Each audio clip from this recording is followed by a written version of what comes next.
Shocking. What factors could ruin Princess Leonor and Prince Christian's wedding crown heartbreak?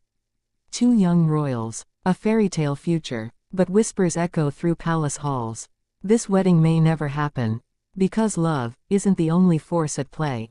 Spain, Denmark. Two monarchies, two heirs, one romance. Princess Leonor of Spain, the poised, disciplined crown jewel of the Bourbon dynasty. Trained for the throne since childhood. Prince Christian of Denmark, the future of the Danish monarchy. Popular, handsome, unmistakably royal. Together, they're a dream pairing. A symbol of modern European royalty. A potential alliance that could reshape public sentiment around the monarchy for decades. But behind closed doors, not everyone is celebrating. Let's begin with the first red flag. The clash of royal traditions. Spain's royal family is deeply Catholic. Tradition-bound. Denmark, Protestant, liberal in image and function. A royal wedding isn't just a ceremony, it's diplomacy. And the unspoken tensions between these two ancient crowns could ignite more than polite disagreement. But is that enough to derail a love story? Let's look deeper. Sources close to Zarzuela Palace have whispered about Queen Letitia's strict standards for her daughter's partner. Not just any royal will do. Queen Letizia, a former journalist, is fiercely protective of her daughter's image. She's seen how the press can twist the truth. She also knows, a single misstep by a royal spouse can damage the crown. So here's the bombshell. Rumors suggest Queen Letizia may be privately skeptical of Christian's readiness to support a future queen. And that's not the only concern. Now shift focus to Amalienborg Palace.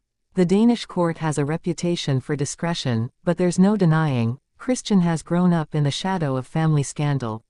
His grandfather, Prince Henrik, made headlines for challenging royal customs. His uncle, Prince Joachim, was entangled in a bitter title dispute. The Danish monarchy has fought hard to maintain its image of unity. Adding a foreign princess, especially one as prominent and future-bound as Leonor, could disrupt the delicate balance. One insider reportedly said, this marriage would crown Europe's youngest power couple, or start a domino effect of quiet crisis. And we haven't even touched the media storm. The press in both countries, vicious when they want to be, have already begun dissecting every glance, every public appearance, every whisper. Some tabloids suggest the relationship is staged. Others insist it's real, but dangerously intense. Imagine the pressure. Two teens thrust into the international spotlight, with millions watching for cracks. So what do the families think? King Felipe VI remains outwardly supportive. He understands diplomacy. He's navigated scandal, criticism, even calls to abdicate. But those close to him say he's torn. He wants Leonor to choose love. But he also knows, marriage for a monarch is never just about love. And what about Crown Princess Mary, Christian's mother? Sources say she sees herself in Leonor. An outsider once, Mary won hearts across Europe. But she knows what's required. She had to reshape her identity, shed parts of her past, and learn to live in a world where one wrong move means global headlines. Would she want that life for Leonor? Would she support her son marrying someone who may, in the future, eclipse him? Let's pause. There's something deeper here. This isn't just about politics.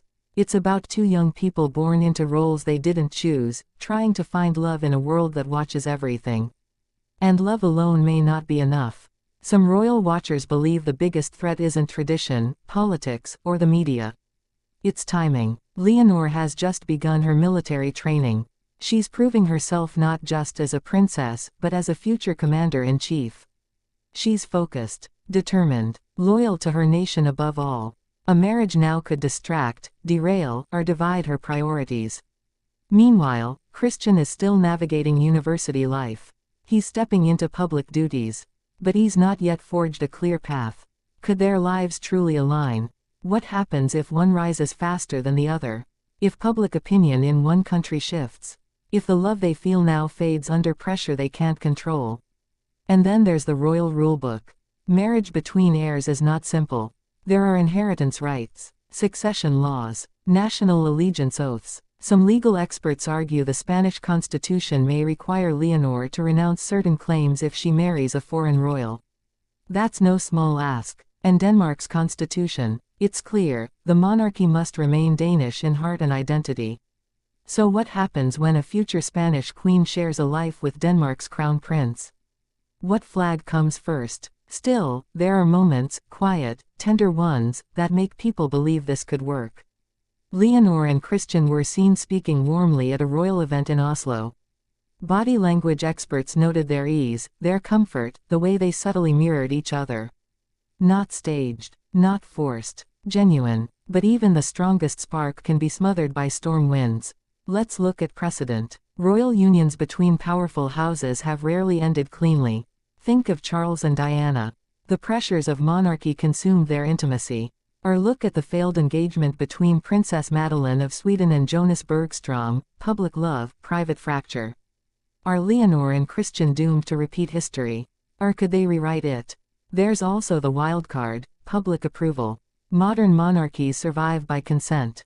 If the people turn against this union, viewing it as elitist, performative, or tone-deaf, it could weaken both crowns.